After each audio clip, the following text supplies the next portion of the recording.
Okay, welcome everybody to the Policy Development Strategic Direction Committee agenda, Tuesday, May the 10th, 2022. So, Nancy has taken attendance. Councillor Laferriere and Councillor Wheat have sent their regrets for today. Could we have a motion for the approval of the agenda? Moved by Councillor Coleman, second by Councillor Pierce. All in favor? Thank you. Declaration of pecuniary interest. Is there any? If not, say so at the time. Okay. We have one delegation tonight. Acting Inspector Ferguson and Superintendent Earley, OPP, and Jennifer Haley, Chair, Brant Police Services Board. If we could have a motion to permit the extension of time frame for them. Moved by Councillor House, second by Mayor Bailey. All in favor? Approved? Okay. You have the floor. I think we're on. We're good. Thank you, everybody. As Chair and members of council, and of course county staff as well. It's great to be in person and see you all again. And we've had this presentation lined up for a while here, but we really wanted to wait till we could be all together again to give this and have that dialogue. So we have a just want to make sure I'm doing this right, Nancy. Okay, thank you. We do have a little bit of an agenda for you tonight and a presentation deck. Hopefully that comes up on your slide screens or wherever you have that on your, all this new technology is wonderful. I'm looking forward to coming back into council chambers for our police services board meetings, but I'm kind of afraid at the same time because so much has changed in 2.5 years. So it'll be a learning experience for us all.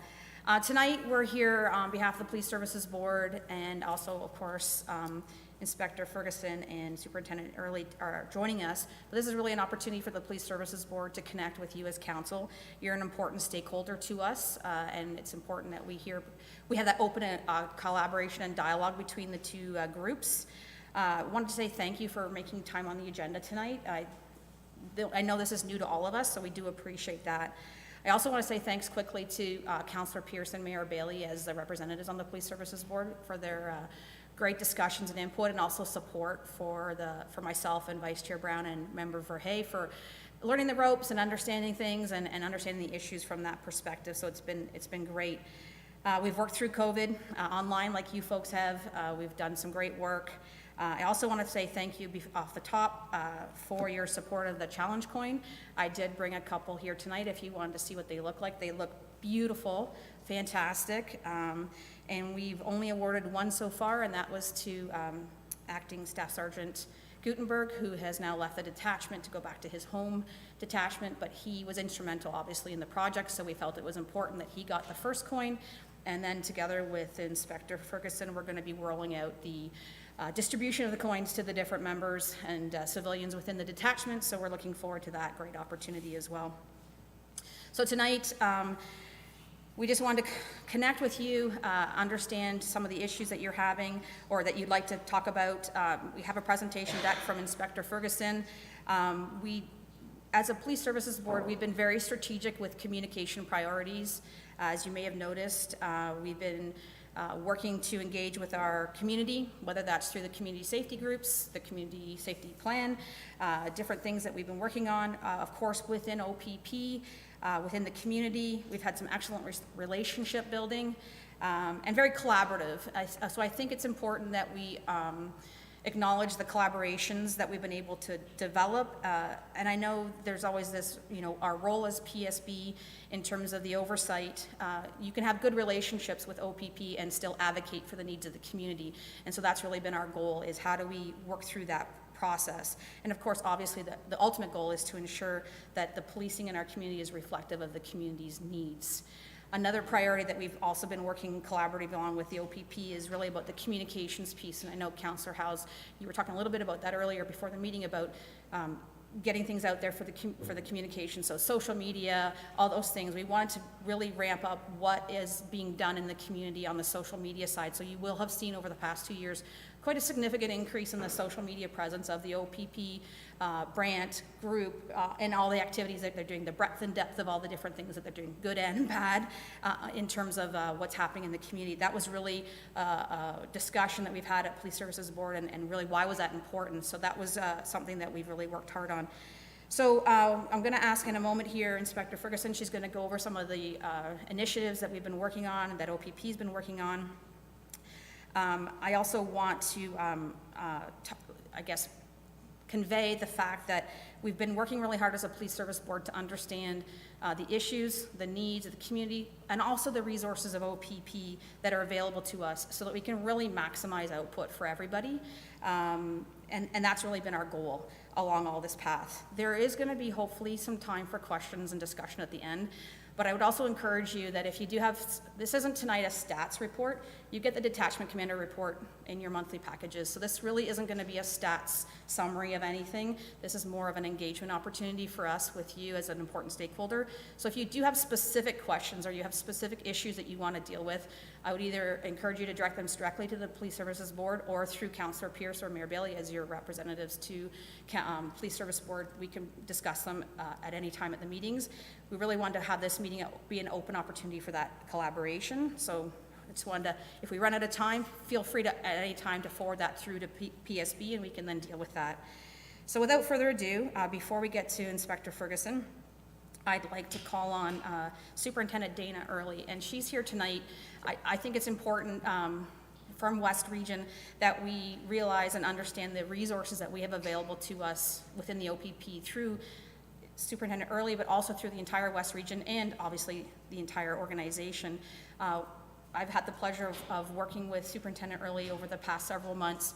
She's very aware of Brant's issues, very aware of our needs, wishes, wants, the wish list. So we've been working quite well with that and having open, frank conversations. So I just wanted to acknowledge that we've worked hard to make sure that they understand within OPP what Brant needs and what Brant needs down the road and currently. So just wanted to say that first, and then I'm going to have her introduce herself and just tell her a little bit about what she does in the role, and then we're going to segue right into Inspector Ferguson so she can get into her slide deck so we can then get on with the show, because I don't think you're here to listen to me. So Thank you, Jennifer.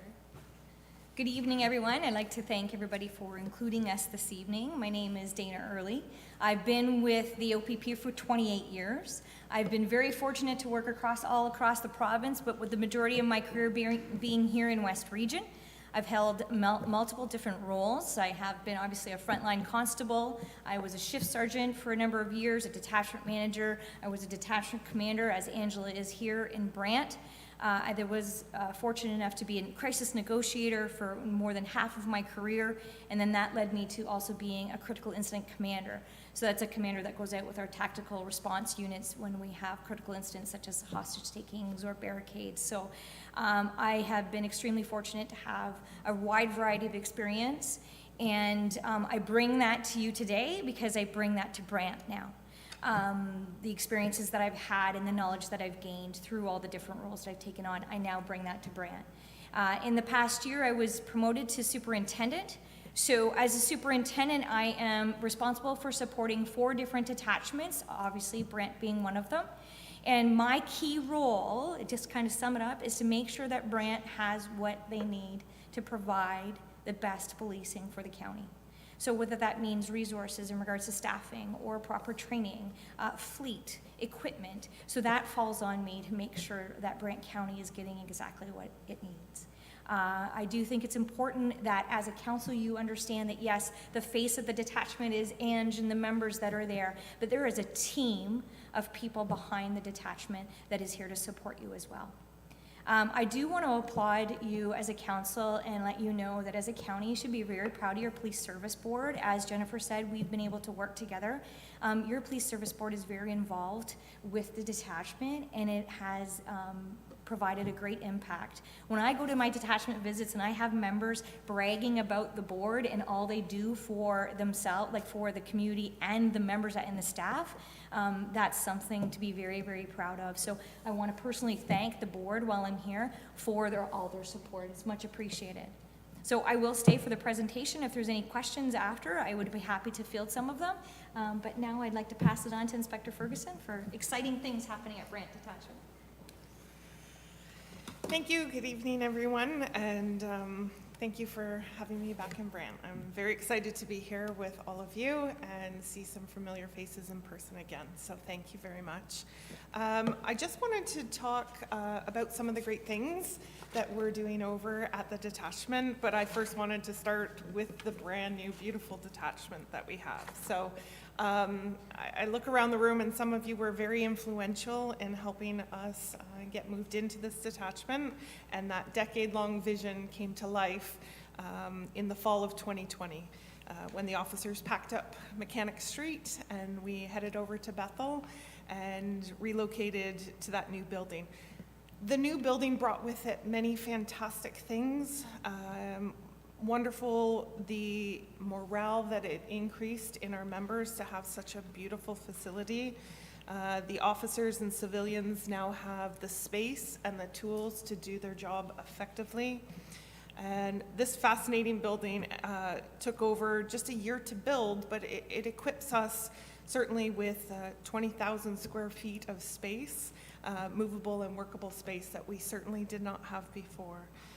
During COVID, that size of the building, the new building, was instrumental in keeping our members well, keeping us distanced. So thank you very much for that. We have had countless encounters amongst members who are now able to share, space in a lunchroom together, out on the back patio there to have a quick get-together after shift and sit and have a meal together. So it's extremely important to us as officers to have that special time with each other there. So it's an environment that's allowed us to stay healthy and stay well, and I thank you all for that. It's also provided us with a space for deployed OPP units. We have some additional units that directly support the community in Brant, such as the space that's allotted to our West Region Time HSD, our Highway Safety Division is now out of there. So they provide additional enforcement through the detachment when they start their shift. And even if they're traveling to go to Oxford or Haldeman for the day, you will often see them write an additional ticket in our county on their way to those other counties. So it's allowed them to participate in all of our local focus patrol initiatives that we are doing for the community and the county of Brant. We also have within our building the human trafficking unit, which has been instrumental in helping liaise with our officers and providing the investigative excellence and consultation with our officers through their investigations. And it's unique. It's the only one that we have within West Region, and it's out of our building. So it's wonderful to have that connection with them. We certainly have the space for additional meetings in the large boardroom that doubles as our emergency operations center. So that's fantastic to have there. It has allowed us to house and host some additional courses for training and development of not just our local officers, but our neighboring detachments. They come, they attend the courses with us, and we have certainly been able to provide that to our community and the ones close by. So thank you very much for that as well. There's additional space in the lobby for the criminal record checks and the additional live scan fingerprinting system that has been purchased by the county to put in there. So we certainly have that advantage instead of bringing members of our community through the back cell area to have their fingerprints done for a police record check. So that's certainly been great as well. One of the things that was just going into motion before I went and did some development outside of Brant was the traffic management unit that council and the community supported to have additional traffic officers housed out of the Brant County Detachment. So the traffic management unit has been in place almost 12 months now. It has seen an exceptional increase in overall traffic year over year. And if you review the Police Services Board Commander's reports that I put out, you'll certainly see that. It's been very efficient in providing additional enforcement as well as education in our community. So the additional dedicated officers are strictly dedicated to those traffic enhanced roles within our community. And they have a very specific connection now with the Brant Safe Streets initiative and the strategy there to be able to see the problem areas, help address them in a timely manner, while the other officers are doing calls for service in the county. So we have certainly, and even as early as today, joined up with some of those those teams, the traffic management team, to do a commercial motor vehicle blitz. So you saw us with pulling several commercial motor vehicles into the MTO yard across from detachment today. And we certainly have that connection with our MTO partners, our M&R partners for our ATV patrols. We have additional space and additional resources now with those enhanced officers. So that has been a very beneficial thing for our relationships with our other stakeholders as well. One of the things that has been for the last couple of years has been some additional grant funding that we write a grant proposal through the Police Services Board for additional community safety and policing grant funding, enhanced victim support grants. So I just wanted to speak just quickly on that. So right now, we currently have 2 specific grants that we have funded as additional funds to Brant OPP. And the first one is, you may have heard that Solicitor Sylvia Jones announced a large envelope of funding. Brant was successful in their recent grant application for $295,000 over 3 years. And this project will link our OPP traffic management unit with the Brant Safe Streets initiative. So that one is called Project Serve and Detect, and it's a joint collaboration with the Brant Safe Streets initiative to do additional work enhancement with that team.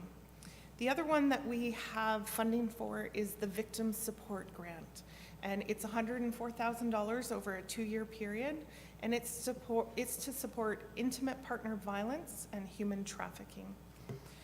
So that's those as well. We annually also have our RIDE grant funding. Last year it was just over $15,000 that we received for additional paid duties for RIDE grants. And previously we had received funding for the community safety and well-being enhancement. The expansion of the mental health incident response. So that one is completed, but the 2 you see on the screen are currently underway for the next couple of years.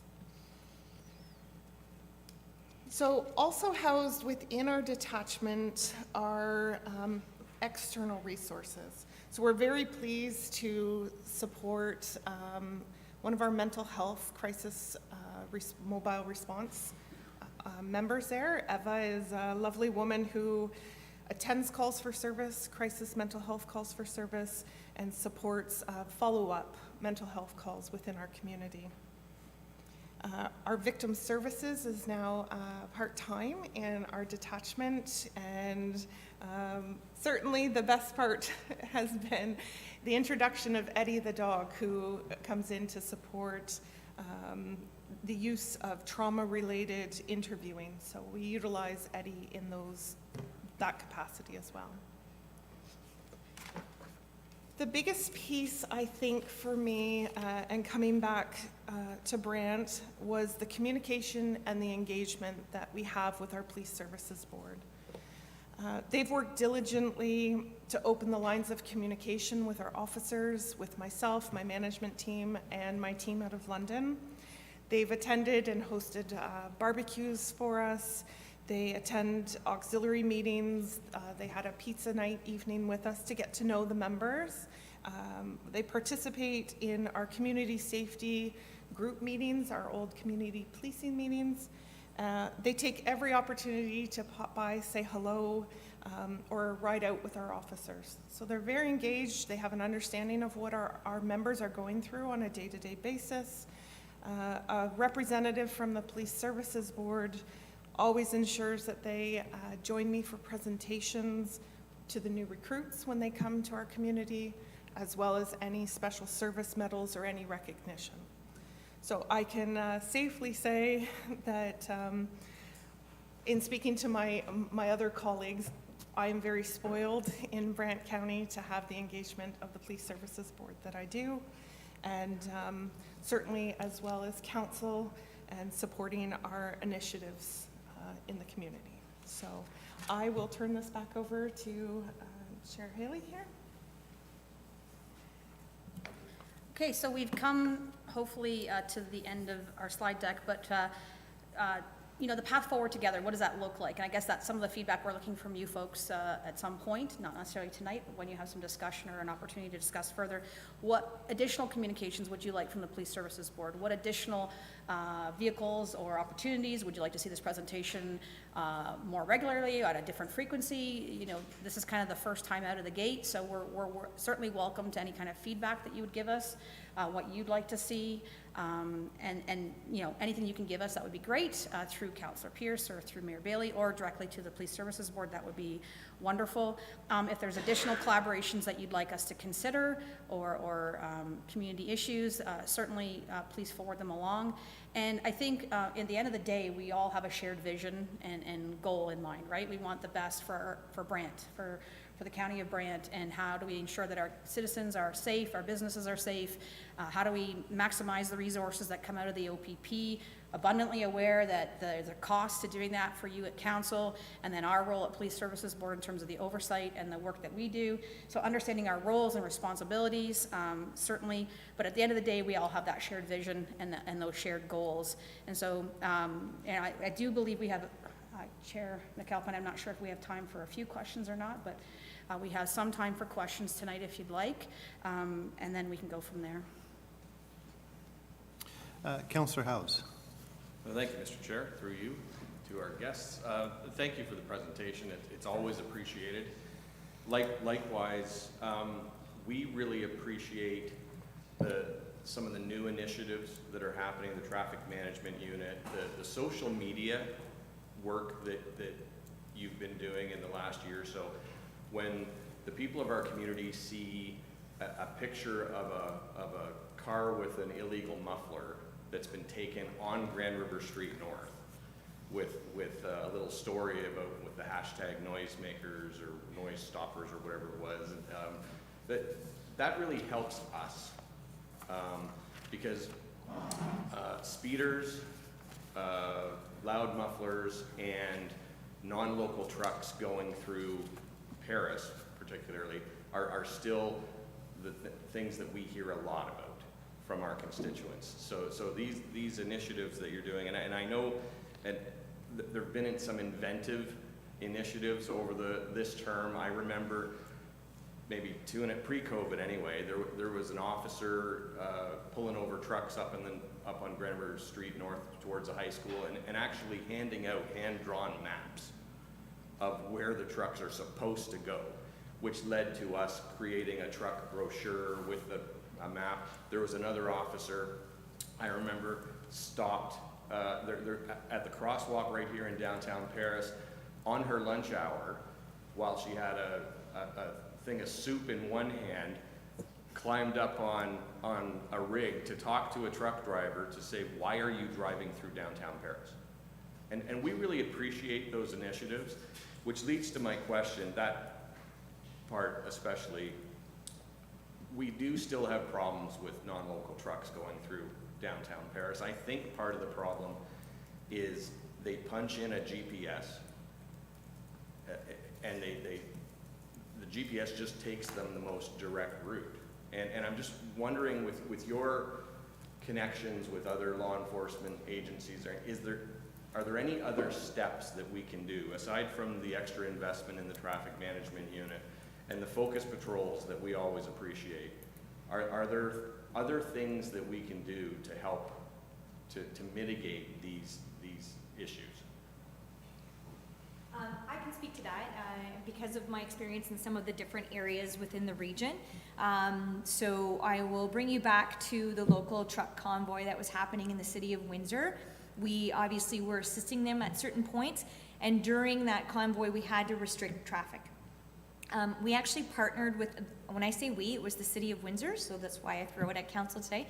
They partnered with Google Maps and Waze and all those different apps in regards to mapping to message local versus non-local traffic. So they actually, the council there, as well as the city there, partnered with those apps, the driving apps, to have that message. So if I plug in a route and I'm a truck driver and I don't know where I'm going, it's actually going to say, truck driver is not allowed in this area in the town of Paris. So that's something as a council that you may want to look into. But I know that we had success during that convoy. And that's a recent example. Quick follow-up, Mr. Chair. Thank you for that. And perhaps through Police Services Board, we could explore that dialogue a little bit further. I know we're a little tight for time tonight, but any increased dialogue on those issues, and always the focus patrols on the speeding and the loud mufflers, greatly appreciated. Thank you. I think I'll just add to that, Councillor House, is just, sorry, Chair. Go ahead. Is with the new project that we have with the collaboration with Brant Safe Streets, that might also be an excellent opportunity to raise that in terms of collaborating with county staff and being able to look at different ways that we can do that, because I think that would be encompassing in what we're looking at doing in terms of the community education piece, but also the initiatives that will be in part of that project as well. Councillor Gatward? Thank you, Mr. Chairman. Through you to, I guess it would be our chair of the Police Services Board. Will you be considering this year issuing an annual report to the community or a newsletter to the community to keep in touch with everyone, let them know what initiatives the OPP are taking? And I know we talked about that when I was, but we hadn't gotten that far, so thank you for answering that for me. Through you, Chair, Mr. Chair, yes, that it's finally back on the front burner. Unfortunately, COVID put some things on the back burner in terms of prioritizing, but with Inspector Ferguson and I, and we've met with Heather Boyd and Nancy as well to help us utilize some staff resources that might be able to help us produce that newsletter piece. So that's definitely on the agenda for this year again, and we look forward to that getting out to the community. So that's one of our communication objectives as well, is to have that outreach to community members. Great, and if I might, Mr. Chair, I have one more. The community policing groups throughout the county,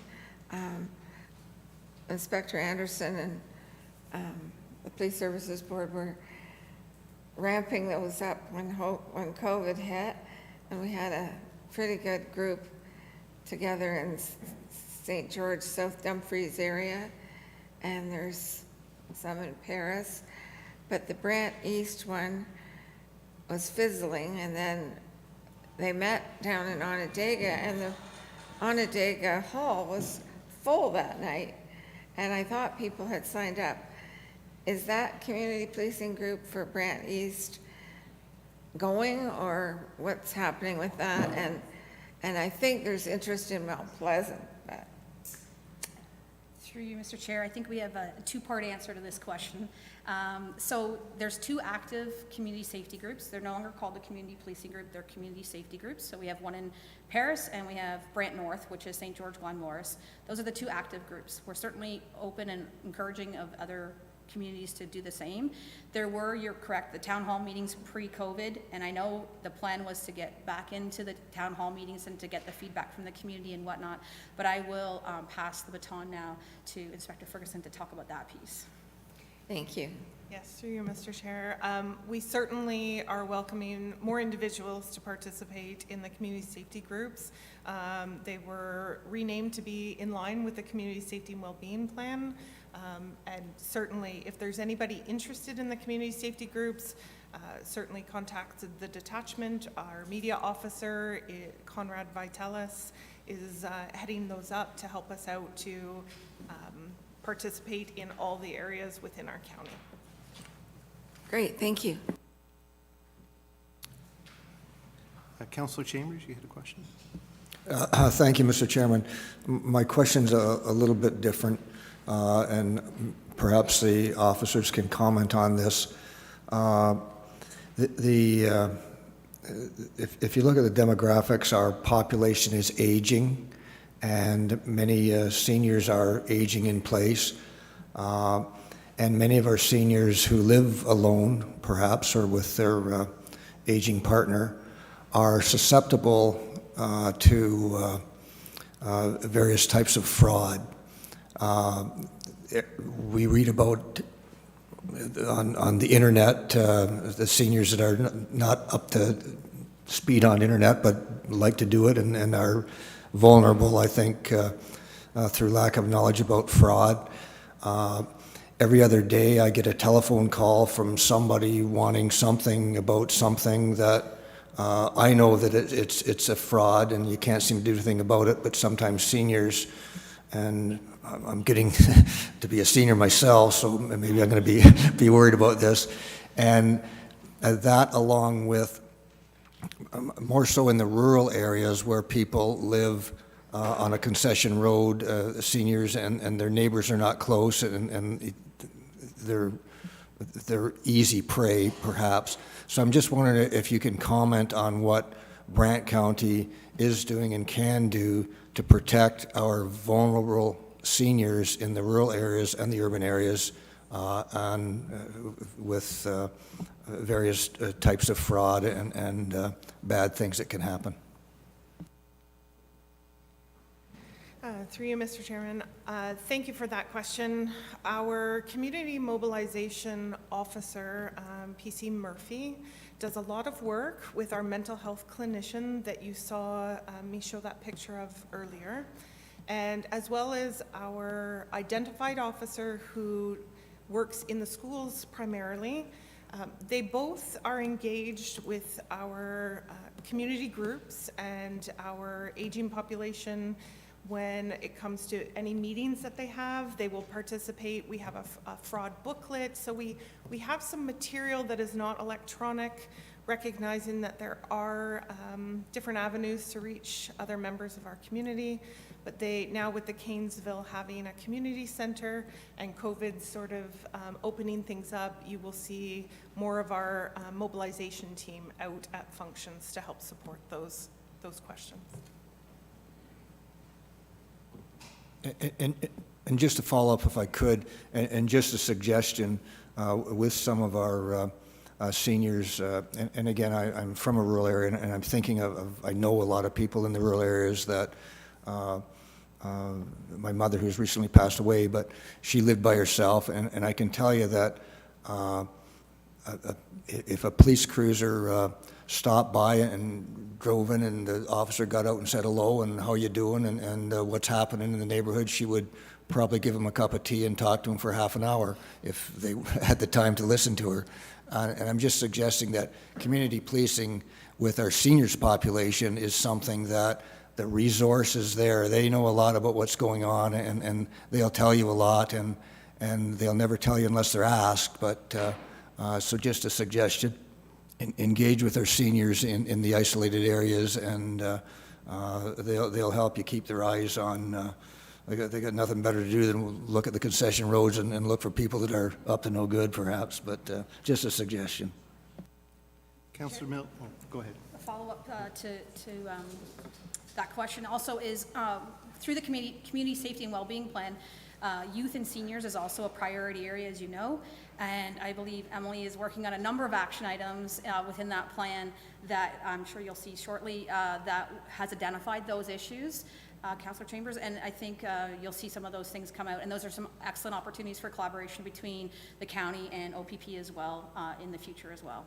And for example, the one social media post that we had this past winter of one of our constables helping to shovel the driveway of a senior just blew the internet up, and obviously people love to see that type of interaction, and that senior was so thankful that they helped them on that snowstorm day, which was just a random act of kindness, but I think that type of engagement is only positive. Okay. Councillor Miller. Thank you, Mr. Chair. Not a question, just a quick comment regarding the OPP, new OPP's attachment.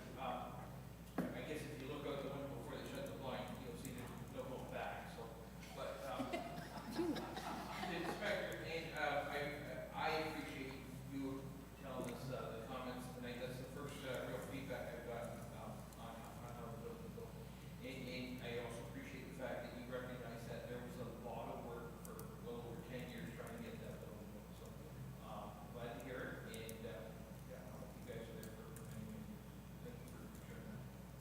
Okay. Councillor Bell. Yeah, thank you, Mr. Chair. Through you to our guests.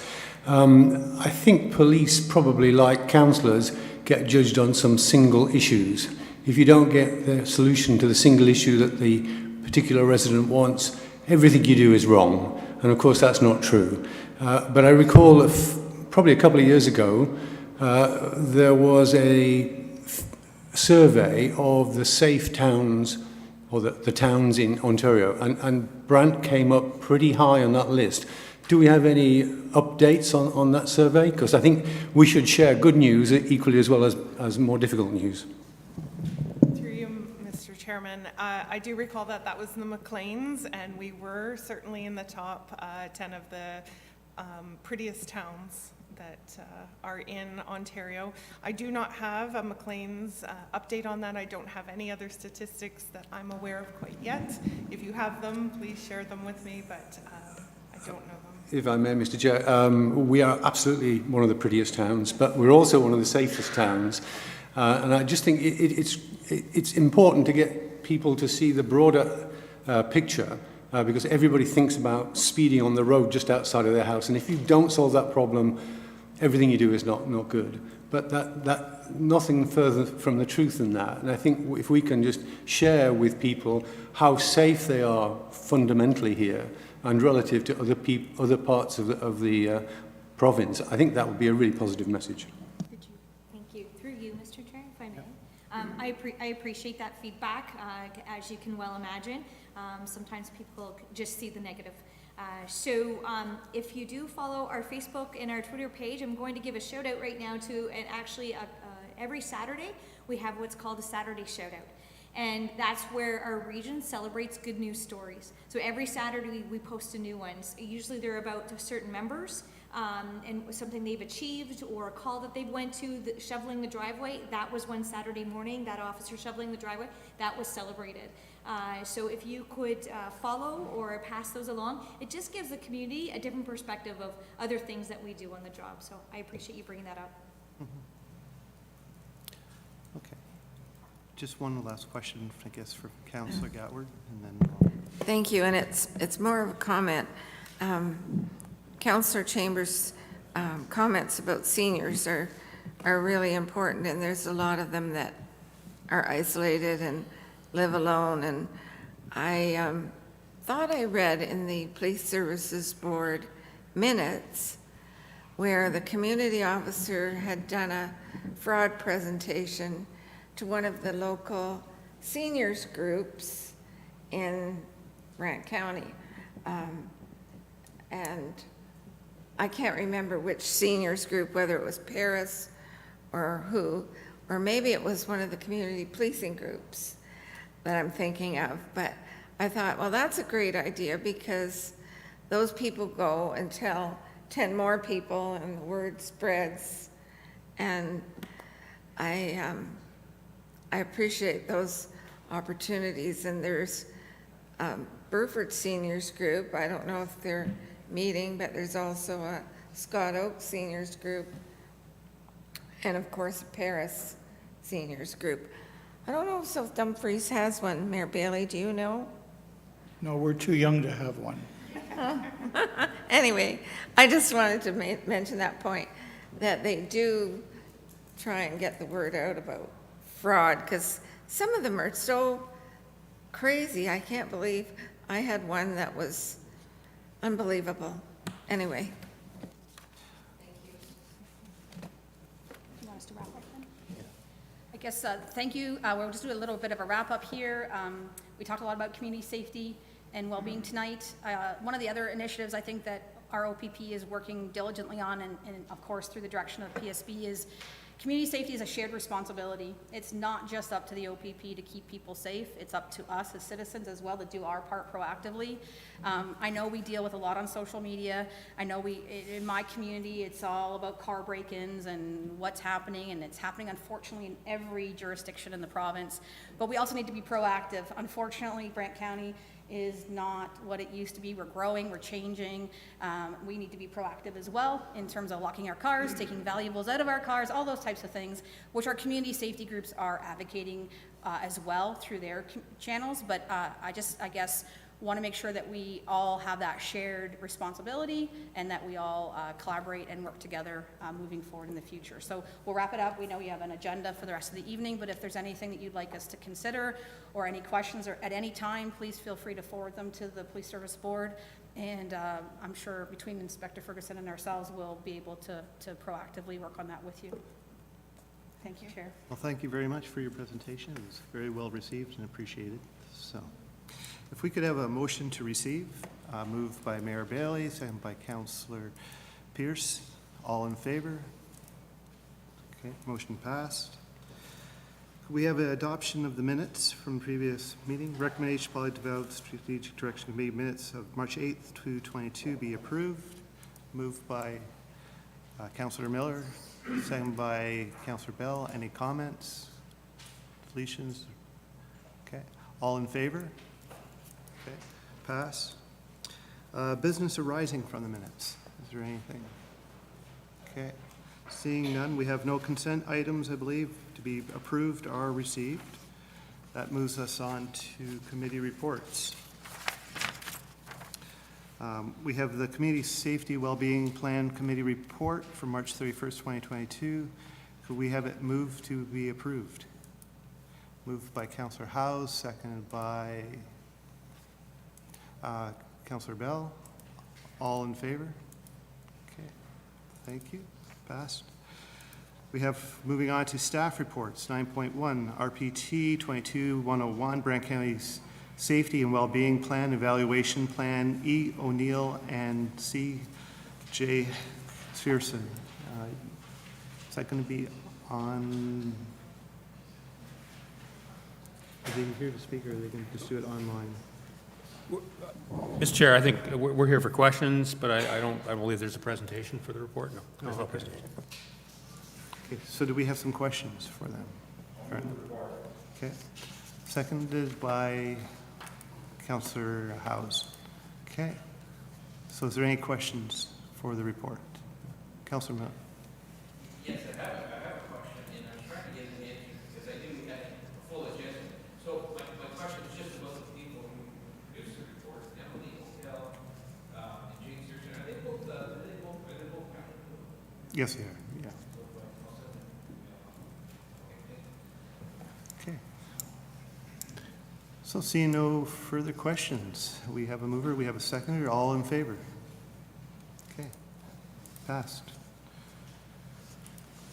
9.2, RPT 2266, Solid Waste Diversion Program Update, MD Hoyt. Is that open for questions? Mr. Chair, Mr. Walton's here. I don't know whether he wants to introduce the report or whether we'll just take questions again. I don't think we have presentations.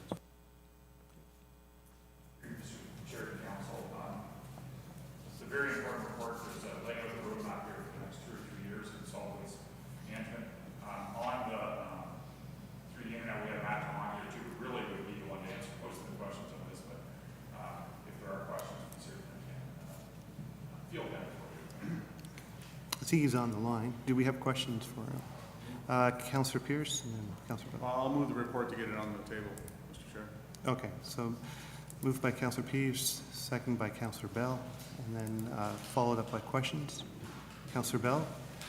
Yeah, thank you, Mr. Chair. This is a question for Matt. Good evening, Matt. The comments that you have about producers taking over the responsibilities for Blue Box, could you update us on how that is going? I've heard it for now 2 years. I'd like to think that there is some tangible progress that you could report. Yes, I can give a quick report up on that. And I do want to precursor this being that they're taking over the residential Blue Box program. They do not have any responsibility to pick up Blue Box material from any commercial or institutional or industrial properties. So just a precursor it on that. So the producers right now are working together, and there's actually four pros they're called. So they're producer responsible organizations that are working to move this forward on behalf of all the producers in Ontario. And their next scheduled timeline that they need to submit to the ministry is July 1st. They need to put together their program, how they're going to transition all the municipalities over to this producer-led program. So that's to go in July 1st. And they've got a lot of work to do because July 1st, 2023 is when the first municipalities start to transition over to this new program. So as I laid out in the report, there's a phase 1 to the transition. So that's between July 1st, 2023 till December 31st, 2025. And as the municipalities transition over that period, the producers are responsible to provide a residential Blue Box program that mimics how the municipality was running their program. So it has to have the same type of collection where we're curbside, and it needs to have the same frequency where we're weekly collection right now, and the same materials in the Blue Box. Starting on January 1st, 2026 is when the producers take full control of the program, and at that point in time, they still will have to provide curbside collection within Brant County, but they do have the option to possibly go to every other week Blue Box collection. And also there's going to be a standardized Blue Box basket of materials across all of Ontario.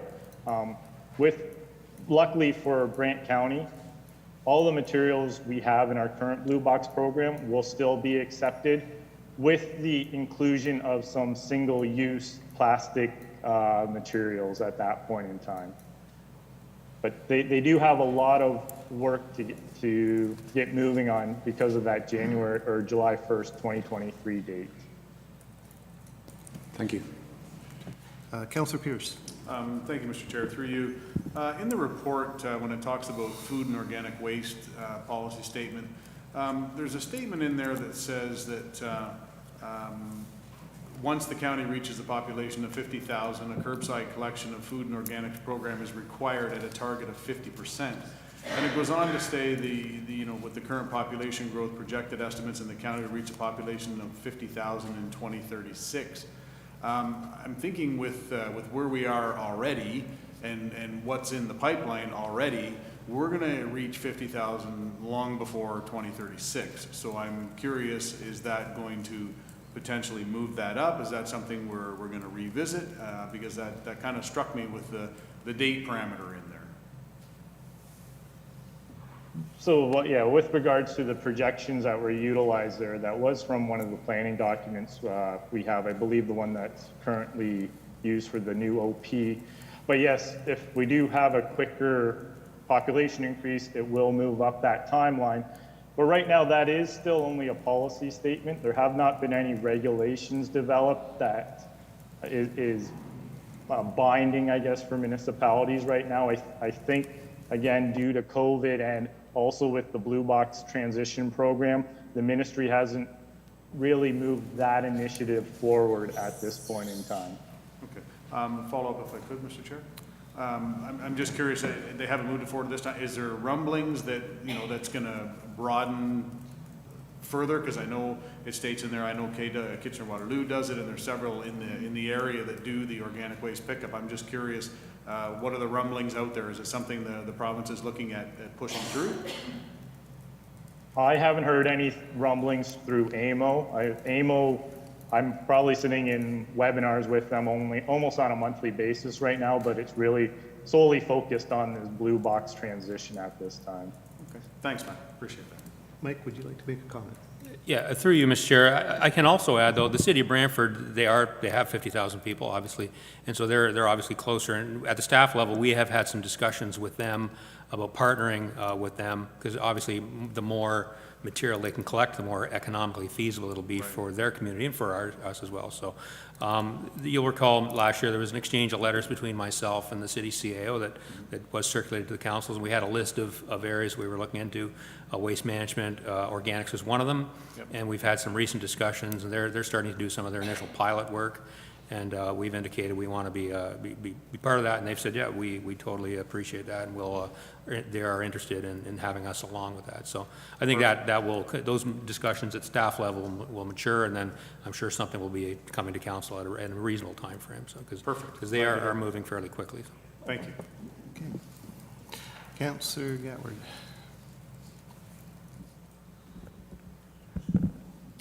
Thank you, Mr. Chairman. Through you to Matt. Yeah, I had several comments and questions. I read about the blue box maybe being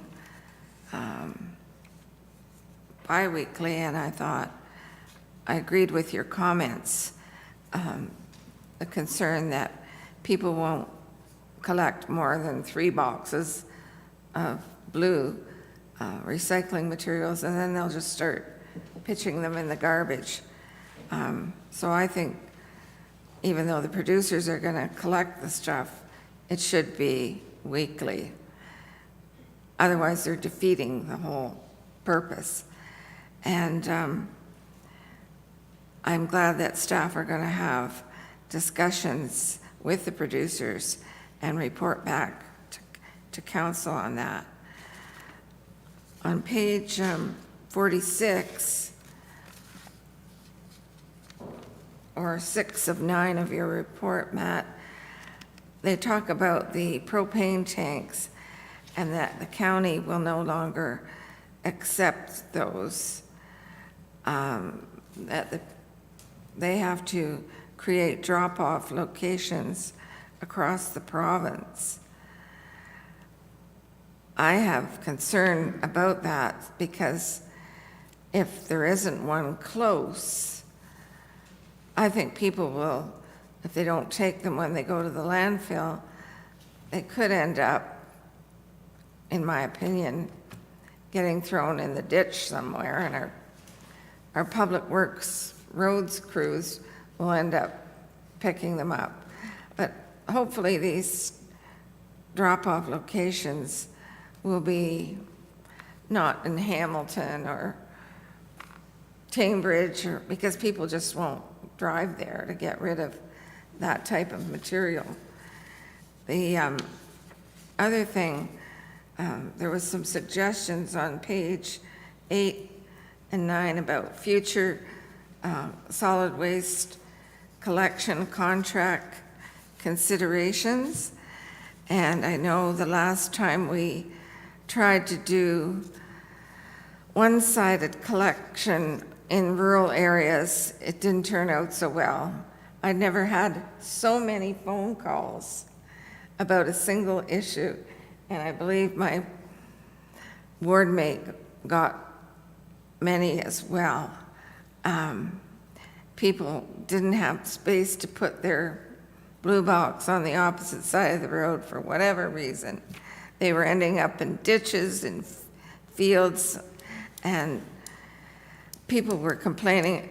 I wouldn't want to try and take my blue boxes across Cockshut Road when it's rush hour, because you'd be risking your life to do it. So maybe main arterials could be excluded. I'm sure it's hard enough for the garbage men who collect to do some of our busy roads.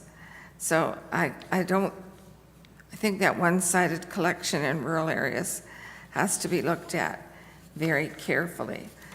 And certainly we tried it and it didn't work, so we went back.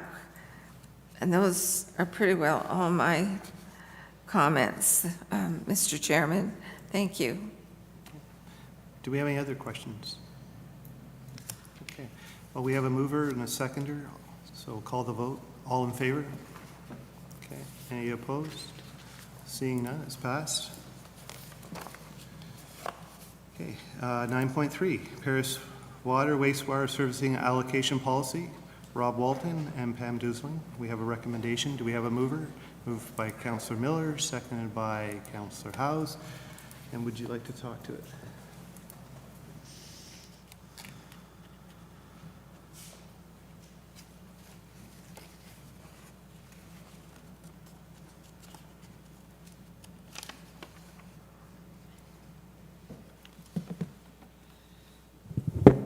Can everyone hear me? Okay. Rob and I just wanted an opportunity to give a quick overview of the report. And first and foremost, we wanted to outline that the availability of services are obviously an integral part of the development approval process. And prior to any new development, a commitment of county water and wastewater services is needed. And as the growth pressures continue across the county, it will be vital that development does not exceed the county's ability to provide water and wastewater services. So to date, the county has approximately 2,900 residential units currently sitting in draft plan approval, and that doesn't include the development on registered blocks such as those along Rest Acres Road. So the County Brant Development Services and Operations Department have been diligently working to undertake a review of the proposed development coming forward for imminent registration and approval, specifically for Paris, so that we can better understand what additional service capacity is needed and when. So county staff are bringing this report to you this evening, specifically identifying that although capacities are limited in Paris, that a new water and wastewater servicing allocation policy can be utilized to manage responsible growth. So staff will continue to work with our developers on moving subdivision registrations forward, while at the same time being responsible to ensure servicing capacities remain both for future development, including industrial, commercial, and institutional, as well as a reserve for infill and intensification. Staff also intend to track similar development within each of our urban areas. However, Paris was the priority at this time. So the tracking tool will also assist with the timing of major plant upgrades and will also help staff and council determine the impact of major development applications on the water and wastewater systems capacities as they come forward. Staff have had engagement with our development community on this new policy. And if approved this evening, we will be sharing again this policy with our developers at an upcoming information session on May 18th. So I'm going to turn it over to Rob, who's going to explain the tool and the servicing capacities. So we've been talking about this with the development community for quite some period of time. I'd say for the last 2 or 3 years, we've been telling the developers that the two things don't add up. Our capacity in our water and wastewater systems and what they're asking for by the draft plans which are being applied for, it doesn't add up. And if you look at the graph, which is now in front of you on your screens, that orange line that's at the top, that's if everything that's in the pipeline right now developed, that's what they'd be asking for capacity. And you can see how far that is above our capacity line and what we call for water, the firm capacity. Now, water's probably not as bad as wastewater. And on this graph, you can see the green and blue lines at the left-hand side at the bottom there. That's the actual capacity the system has used up. And then the purple line, which goes off from there, is the projection of if the draft plans, which are actually registered right now, were using water, what they would be using.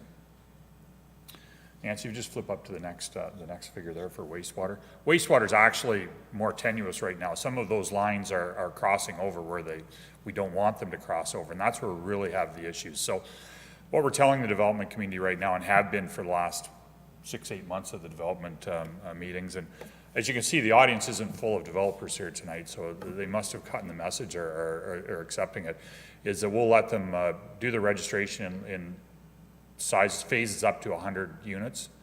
And, you know, obviously that 100 units will vary based on the, you know, the feasibility of multi-units, how they add up, and whatever, if it's 102 or if it's 97, we'll work with them on that.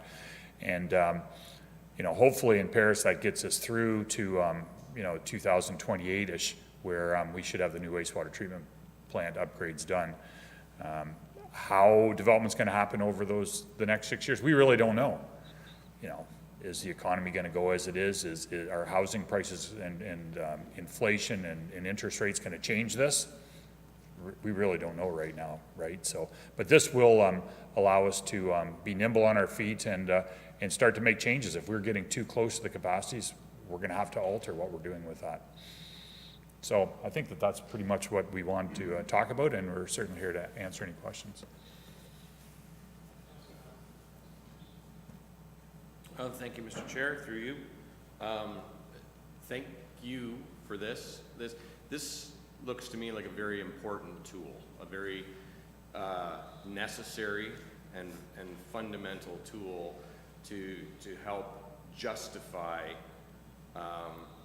phasing of development. And my question is, it's great for us to see this, but I'm wondering if there's a way for us to share this from a communications standpoint with our communities more.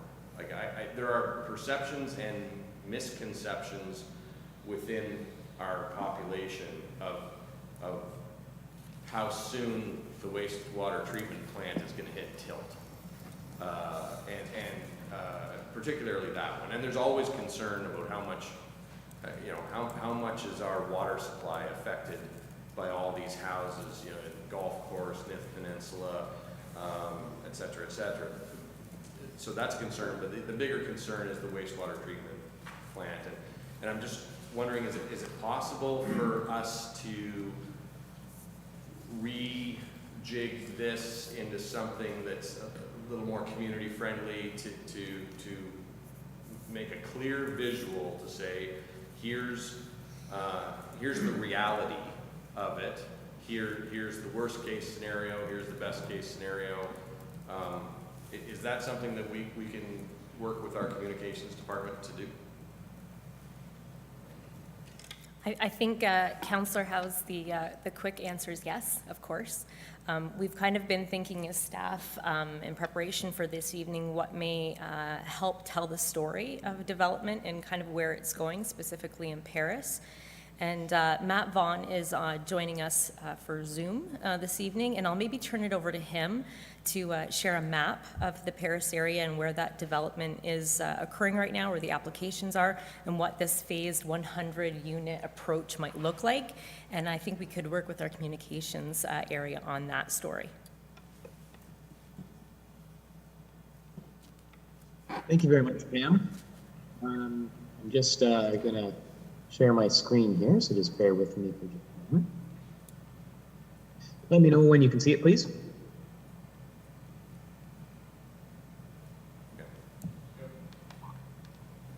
Okay. So, through the chair and to council, this is a map that shows where all of our draft plan approved subdivisions are. It's also a map that shows some of our newly received subdivisions that have not received draft plan approval but are currently in process. So this is just one way to show the public where some of the new development would be taking place. I have another map that I'd like to show you as well, and it just gives you an idea of how graphically we would show how phasing would work in the subdivision. Just bear with me a moment.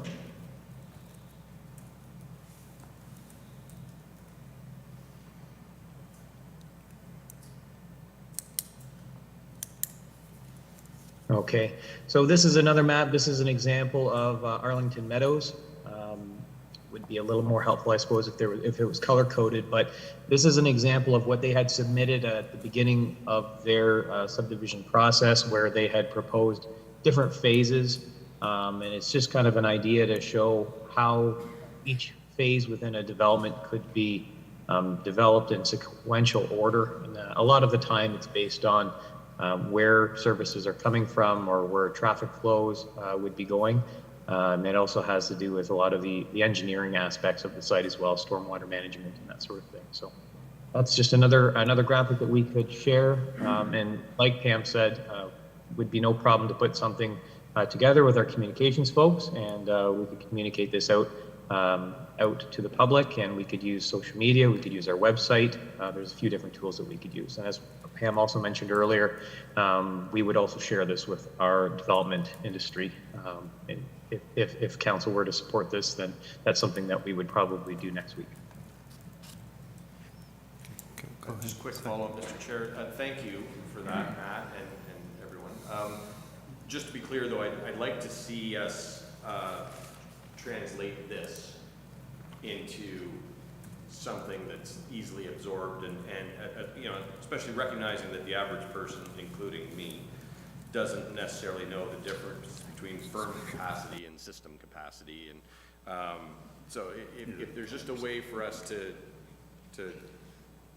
create this so that the public can see it, I think it's important. I think it's important to show people that we're using reality to control how fast things get built.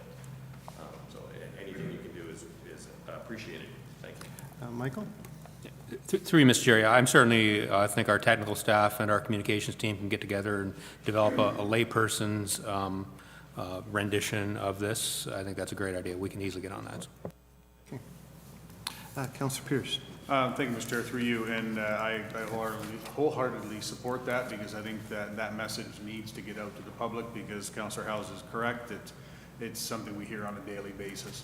Now, the graphs were great, and how it kind of, you know, projects through when we're going to hit capacity and stuff like that. I'm curious with, as everybody knows, the More Homes for Everybody Act has just been put through. How do we think that's going to potentially affect the speed at which we may hit that, or do we think that it may not affect it? I'm just looking for your thoughts on that, if I could. Yeah, I was going to say I'll start and then maybe ask Rob to finish up. So Bill 109 obviously is asking the development process to move quickly. As I said at the beginning of this presentation, we have about 2,900 units, residential units, already in the pipeline under draft plan approved. So those will be the first that we obviously look at servicing. The other approvals will come later, and I'm going to ask Rob to speak on what that means. Through the chair to Councillor Pierce. One interesting thing in the actual protocol for tracking this and dealing with the phasing is that we're going to monitor this as we go along, and as the 100 lots add on and add on, as we get closer and closer to capacity, we're going to alter this to make sure that we don't go over. Like, the province can say what they want about how fast development's going to happen, whatever, but they can't tell us to go over capacity on our wastewater treatment plant or to take more water out of the ground than they're allowing to us under a permit. So those things all have to fit together, and we really don't know what the impact of this new act is going to be. And you know, those other things I mentioned, you know, the economy, interest rates, and whatever. There's lots of things that can happen in the next 2 or 3 years which could change this a lot. We've seen it in the past. We're going to see it again someday. You know, the economy can't keep going at the rate that it's going, because you know, inflation and other things are going to take everything out of control. So there's going to be a reckoning there somewhere, I think. No, and I appreciate that answer. Thank you very much. And I think the most important thing for folks to pull out of that is the fact that, you know, as much as the province is going to push, you know, in the end, we will, as a municipality, have the final say to say, hey, we haven't got the capacity, so no. And I think that's the key thing that people need to hear, and you said it, so that's fantastic. Thank you. Councillor Coleman, you had a comment? And then I'll go to Councillor Bell. Thank you, Mr. Chair. And I don't have a question. My comment is, and I understand where Ward 2 and 3 councillors are coming from in this. Whatever you do in communications, use the KISS method. Keep it simple for the stupid. And that's very important, because the more graphs you put in, the more you confuse people. I know Councillor Bell likes lots of graphs, but I think it's a lot easier, just hit it like Councillor Pierce said. This is what we can do. This is how much we're allowed. Keep it simple. Councillor Bell, and then Councillor. Yeah, thank you, Mr. Chair, from the man that likes graphs. I'll remember that, Brian, thank you. As you might guess, I'm very strongly supportive of this. It's logical, it's rational, I think it's easily explainable. I think people understand that when your tank runs out, you can't move forward, and so there's an equivalency there that we can use. I'd be interested to know how our developers are taking this. Are they taking it sensibly and not questioning it, or are they going to take us to OLT at any time soon? And I have a follow-up question which is related, and that's in relation to the excess lands that we have declared in our draft official plan. It is my understanding that all of those lands are not considered in this analysis that you've shown us tonight. Thank you. To Councillor Bell, very good questions. I'll start off by saying we have been chatting about this at our regular development information sessions, which we have with our development community about every 3 or 4 months. So this is not a surprise to them. We've shared with them, and Rob has continuously identified that the amount will be about 100 residential units, give or take the geography. Might be a little bit more, a little bit less, but around 100. And I think that I can speak on their behalf when I say that they're relatively happy with that, because it keeps everyone moving. It doesn't allow any one developer to have the commodity of servicing. So overall, I think they're very happy with the policy. And I'm going to let Rob speak to the excess lands and servicing. Through the chair to Councillor Bell. I have been speaking to this at the last 3 or 4 developer information sessions, so it certainly is not new. I had one call from a developer who thought that the policy was fine. So that's the only input that I've had, and that was after the report came out, obviously.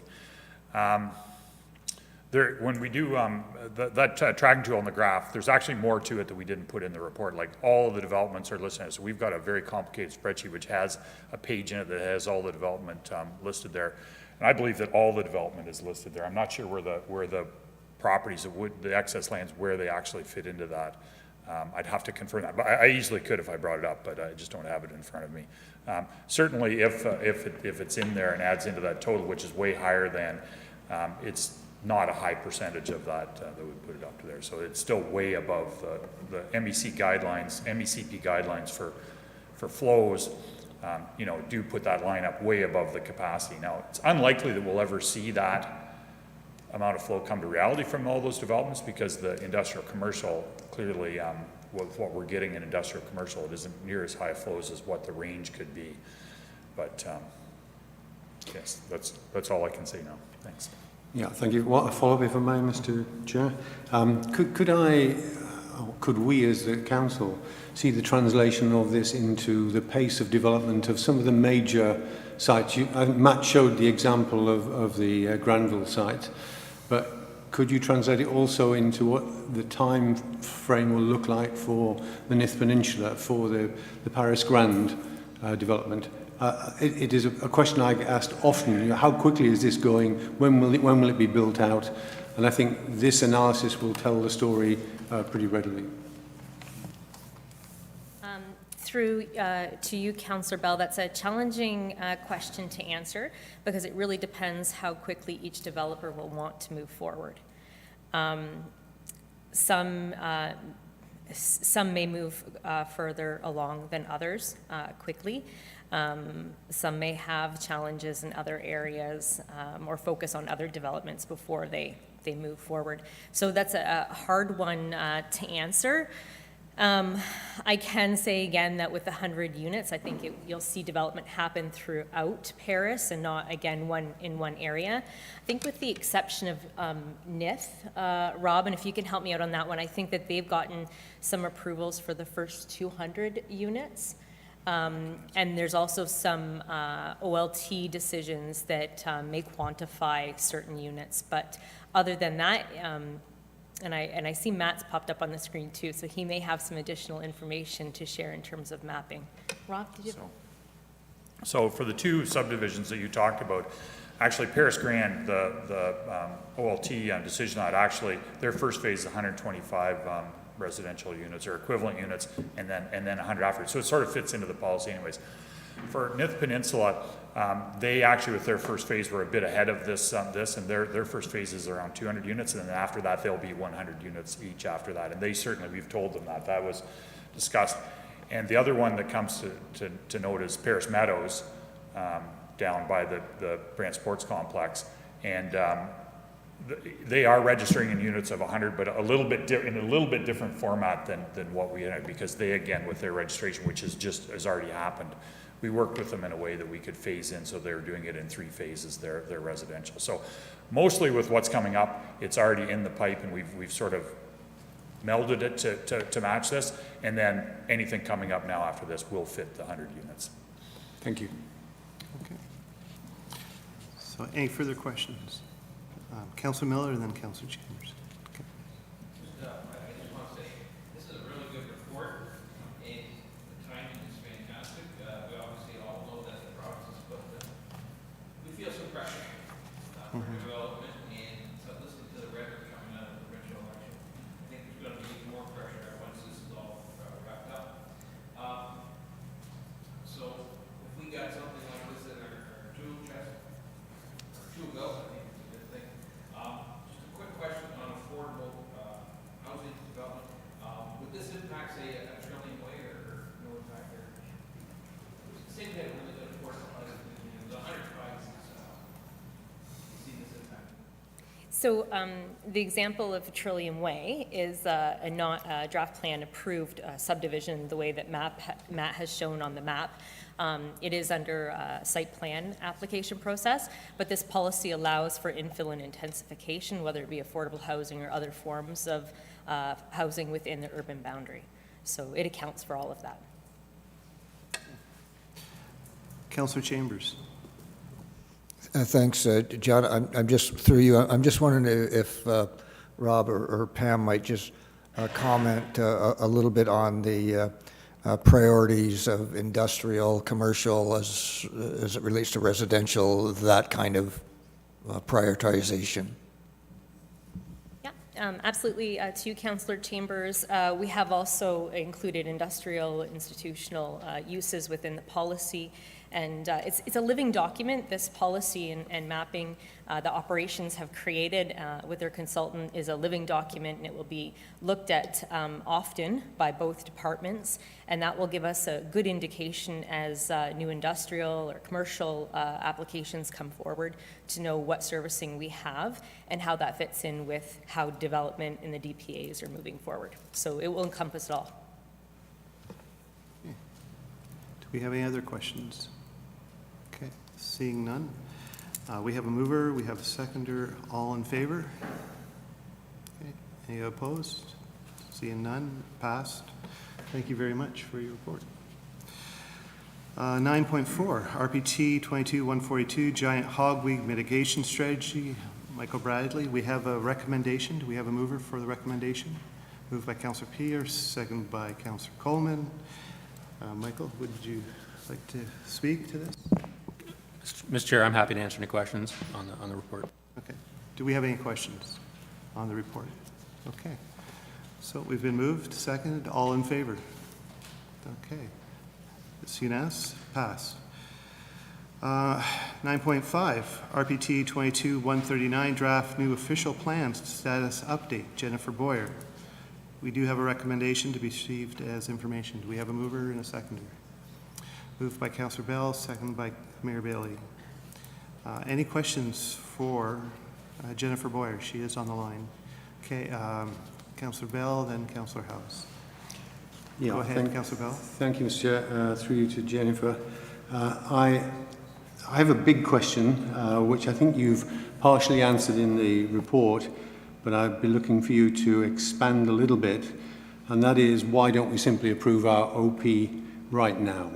And let me give you a bit of background and context on that. The other night I went to the provincial candidates meeting up at the Paris Fairgrounds, and I had the opportunity to speak with MPP Bauma, and I said, I was disappointed that we hadn't got comments back from the ministry on our draft. And he said, haven't you got the new numbers? And I said, what new numbers? And he said, nothing more. So I've written to him to say, please expand on what you meant. But I did ask the planning staff to follow that through, and I know Jennifer has done that, and the ministry up in London appear not to know anything about new numbers anyway. If we had new numbers coming, clearly we wouldn't be in a position to proceed, but in the absence of new numbers, and in the expectation we will not have any new numbers, I see that as not a reason to, no reason to not move forward. The second thing is in relation to an article in the Expositor yesterday, which some of you may have said, and I'll just quote a little bit. The Expositor contacted the Ministry about the county's concerns over delayed comments on the official plan. And this is now the quote from spokesman Matt Carter. Under the Planning Act, the Minister would make a decision on a municipal official plan once it had been adopted by Council and submitted to the Ministry. Carter said the Ministry has only received the draft official plan. As such, there is no impediment to the Brant Council proceeding with adopting the existing draft official plan and then submitting it to the Ministry. This sounds like catch-22 in my world. It's basically saying, or the Ministry is saying, why don't you submit it? And then the Minister can actually judge on it. And so I would like, Jennifer, if you would, just to expand on the reasoning why you suggest we don't. Actually, Michael would like to answer this first, I think. Thank you, Mr. Chair, through you. So first of all, I wrote the part of the report, and Jennifer wrote some of it, and Pam wrote some of it, so it's certainly a team effort. But certainly my recommendation, after significant discussions with staff, that we not adopt the official plan until we get provincial comments, or until we get some messaging from the province. And I speak from some experience in this, having been through this with a 2015-2016 boundary adjustment agreement, where we actually tried something along those lines, and it failed, and we ended up having to do the process over again. So. Because I think, our position as staff is that the final approval authority for this official plan is the province. Council just adopts it. So council goes through the process, which we've gone through. I think we can all agree that it's been a productive and an effective process. Council still, I think, has a little bit of work left to do on the plan.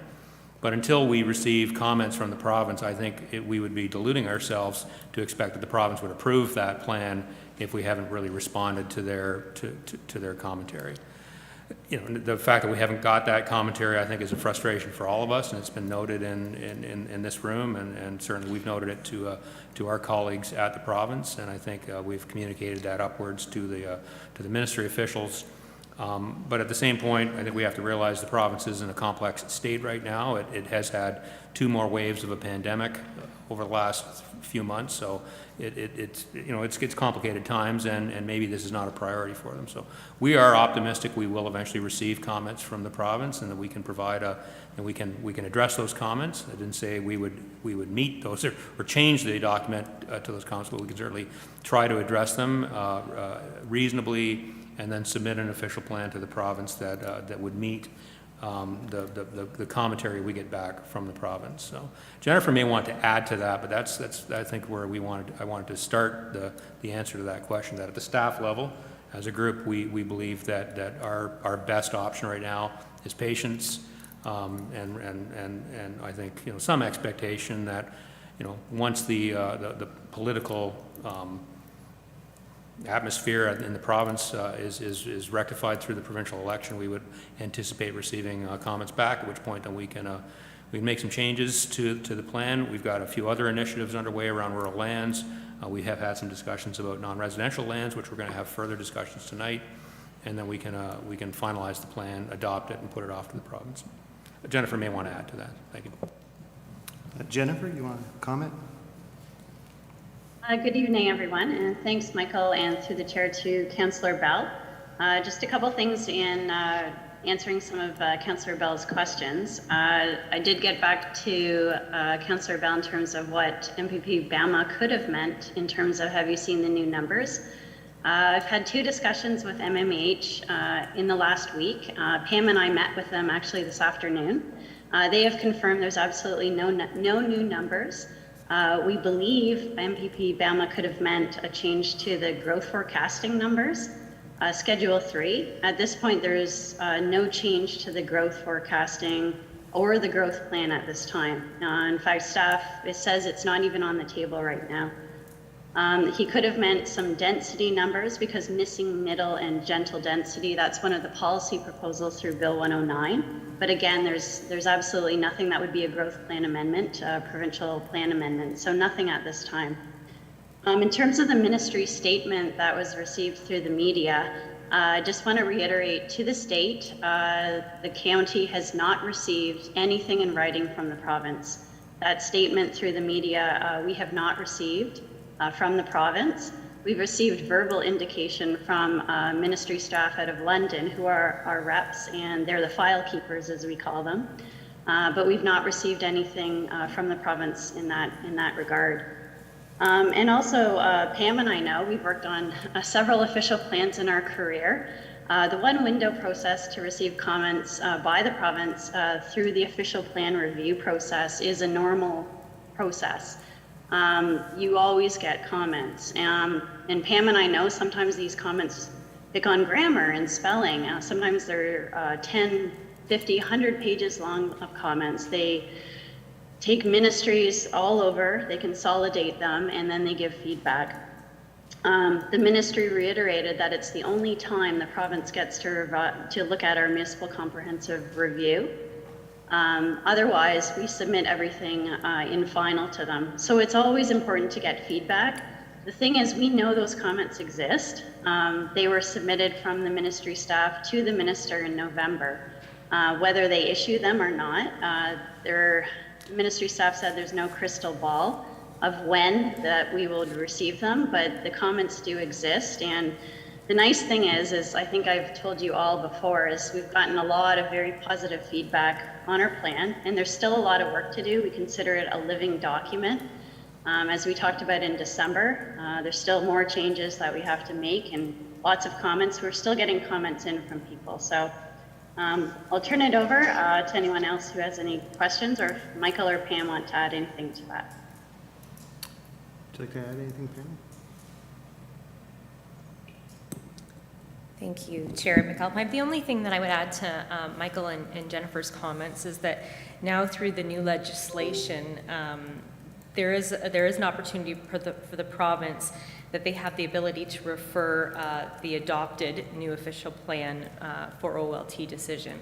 So that's something new that's come out of Bill 109 that didn't exist a few months ago.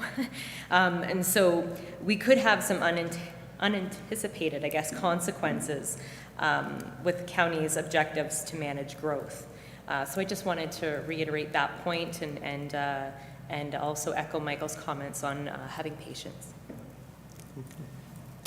Thank you, Mr. Chair. Just one final comment. It does irk that we get this kind of response from the ministry, which is directly, it's at a complete tangent to what we hear from the people up in London who are doing the actual work. And this is politically driven, and I think it's our population, our community needs to know that this team, the planning team here, the council, themselves as community have done a great job in getting this draft official plan ready, and it has been basically stalled for political reasons. So do we have some other questions? Councillor Howes. Thank you, Mr. Chair, through you. My question was going to be, this was obviously written last week because we received it on Friday, and I was going to ask if there's any new information that's come in since then. I think the answers to Councillor Bell's questions kind of filled in the blanks a little bit on that, but I'll still ask the question, is there anything new since the group authored this report that we need to know? Jennifer? Through you, Chair, to Councillor House, the only thing that I would say is our discussion Pam and I had with MMH this afternoon is the report stated that we could get comments in June after the election. They cannot guarantee that. The staff in London just say that it's very unpredictable, and after the election we don't know the results. There could be a new government. If there's not, there could be a ministerial shift.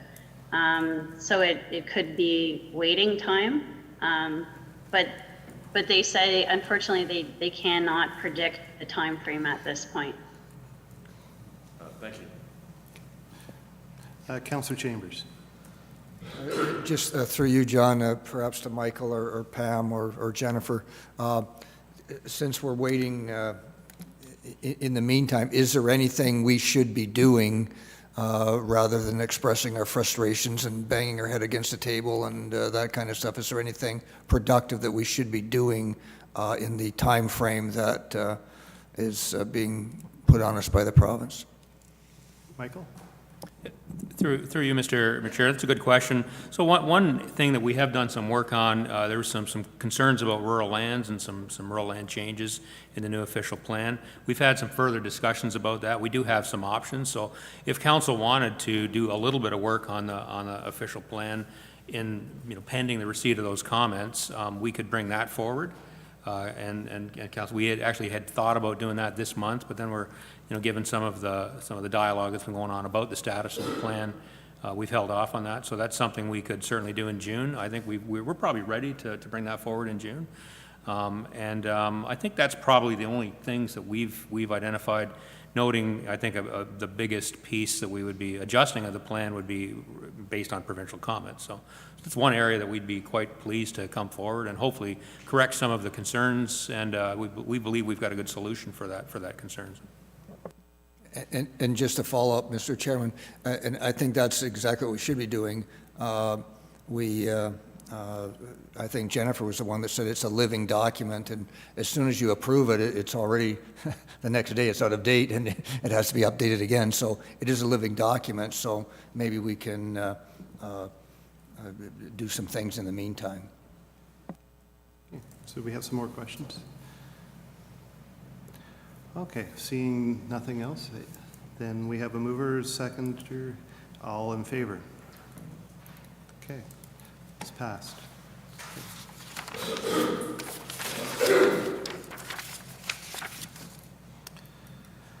9.6, vehicle for hire bylaw, G. Bergeron. We have a recommendation. Do we have a mover for recommendation? Moved by Councillor Coleman, second by Councillor Howes. Okay, do we have some questions for Greg? Is Greg on the line? Oh, okay. Oh, okay. So I don't see any questions for Greg. So we have a mover, we have a seconder. All in favor? Okay. Passed.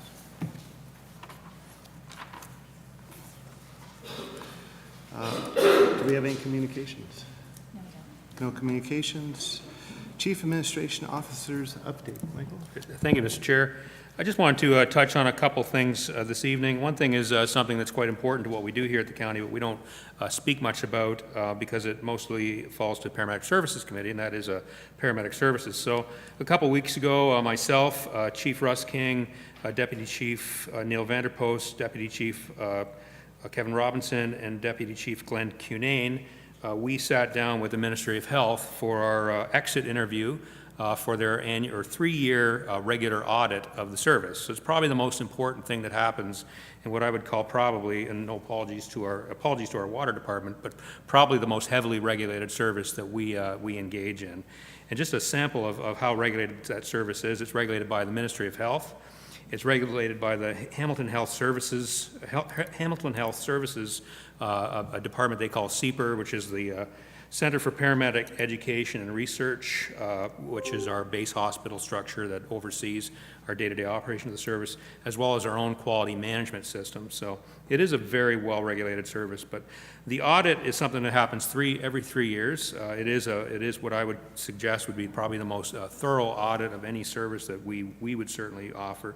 They review our admin systems and make sure that all of our administration systems are adequate to oversee the service. It reviews all of the documentation that we have to keep on a daily basis to make sure that the service is functioning, as well as all of its compliance to the large number of standards that are in place to ensure that patients are cared for. It also does a thorough audit of patient care systems, including staff training and the capabilities of staff, It looks at our equipment and our supplies, as well as our vehicles. And we, for the second, since I've been CAO, we've had our second successful audit.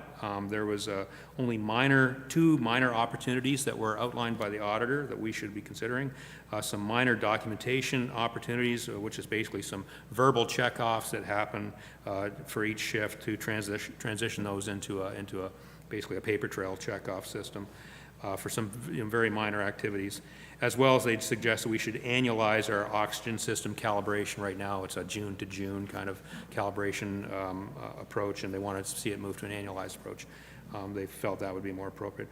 All other factors of the service received a pass. So I credit Chief King and his team and all of our paramedics for the function of our service. Apparently, it's not norm for the services in Ontario to get that level of compliance, but we have been successful in that now and in the past. So we're pleased with that. A final audit report is pending. We'll receive it, and then we'll bring that report to Paramedic Services Committee, which we normally do every 3 years. So maybe in just a closing note on Paramedic Services. Paramedic Services Week is May 23rd to May 29th this year. It's a week that we do spend a bit of time and express appreciation to all of our paramedics. We have a few events planned for the course of the week, including something on the 29th itself. We have a bit of a drop-in. We used to have some bigger events, but with the pandemic still on the go, we're keeping it a little quieter. But I'm sure some invitations will go out to some of those events, and looking forward to giving our paramedics a pat on the back for the work that they do for our communities. I also want to mention that today we interviewed architectural services for the Bucket Center Library project. And we had some very good interviews, and we will be discussing those later in this week. We would like to keep that project moving along. We were hoping to be bringing a recommendation directly to council this month, but we also don't want to rush it because it's a pretty important selection. So I may be looking towards Mayor Bailey to call a special meeting in early June around one of our other committee meetings to make that award, because we would like to get that project started before the summer break. So we're going to feel that out later this week, but I just wanted to give you a heads up on that. But we do believe we are on the right track to getting a quality argument. And I just wanted to mention something Allison just mentioned. There was some discussion when the OPP were here about the safety of our community. And we actually had a meeting at the senior management team with the folks at the World Council for City Data, which is something we've joined in. And they will be coming in later this year, probably in the summertime, I think, to do a fairly comprehensive presentation on the various data sets that we are contributing to. And we believe that presentation will probably help answer the question, are we a safer community than we are, and where do we fall as a safe community, but a whole bunch of other indicators as well. So again, we want to make sure that we've got enough time, so it'll probably be at this meeting, and in July, I think, is our plan. So stay tuned. So that's my update, Mr. Chair. Do we have any questions for Michael? Okay. Well, thank you very much for your report. It's very good. Other business? I don't see any other business. Oh, Councillor Gatward. Thank you, Mr. Chairman. I should have maybe raised this when we did the report about the landfill and the blue boxes, but we do want to divert waste from our landfills. And we've moved our customer service offices, everyone knows, to the libraries. And there's no room for blue boxes at the libraries. But I did read you can arrange to pick one up so that they don't have to have a whole stock there at Paris and Burford. And I'm wondering if that could be arranged for the other libraries as well, or in addition, could we sell blue boxes and composters at the Paris transfer station and at the Biggers Lane landfill? I noticed in Brantford they're now selling blue boxes at the landfill, and I thought, what a great idea, because people sometimes bring recycling to the landfill and they could pick up a blue box while they're there. somebody I know moved to Mount Pleasant, and they said, where can I get a blue box? And I said, well, I think right now you have to go to Paris or to Burford. Well, I don't want to drive all the way there, blah, blah, blah. So I just thought that would improve getting more blue boxes out in the community if we could have them at Biggers Lane or the transfer station or both places. And maybe have the same arrangements at the St. George, Oakland, Scotland library to have blue boxes picked up there. And maybe somebody could let me know if that's possible. Thank you, Mr. Chairman. Michael, are you able to answer that? Or? Okay, Rob? Through the chair to Councillor Gatward, I know with the libraries, there's got a bit of a phase in the project that we're doing there, so there were some things that we couldn't do initially that we intend to do, so I'll definitely will bring that up with our staff that are working on that transition. With respect to the transfer station and Biggers Lane, I certainly will bring that up with staff and see whether something can be done there. I know the trailers we have there don't have a lot of space in them though, so it's something that we may do in a small quantity. I'll talk to them. Thank you. Thank you, Rob. Is that satisfactory? I could only hear part of the answer. I'm sorry. Tell me. He said that he's going to take it up with staff and work through it. Oh. Yeah. Yeah, I noticed that Matt Hunt was on for quite a while, but I don't think he's on line now, so thank you. We'll follow up. Thanks. Okay. Councillor Howes. Just with your permission, one other piece of other business, if you don't mind, and it was just triggered in my mind by the CAO's report. On the weekend here in Paris, there was a James Walk that involved the Upper Town, and it concluded, I wasn't able to attend, but I believe it concluded with a walkthrough of the main floor of the old Town Hall Baucus Center. And there were presentation boards illustrating kind of the history of the building and the significance of the building. And from everything I've understood since Saturday, very, very good response. I think 90 people participated at 2 or 3 different times through the day, and the community support for this project is one of the most positive things that I've witnessed this term. And everybody who I hear from loves the idea of this project, and I just want to say that it's always nice to hear good news. So, thanks. Very encouraging. Okay.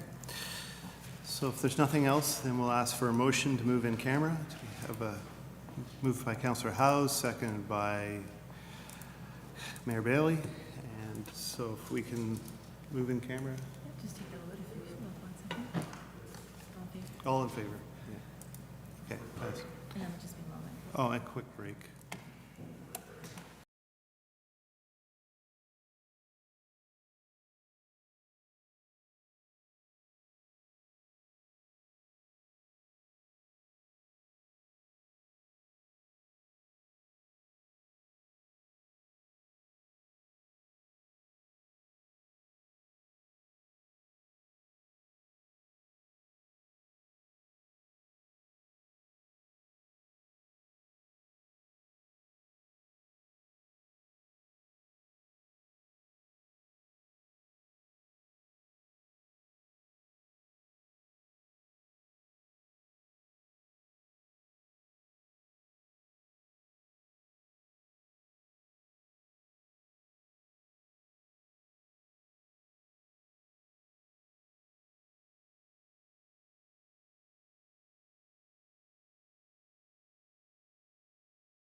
Back on? Okay. So a motion to adjourn.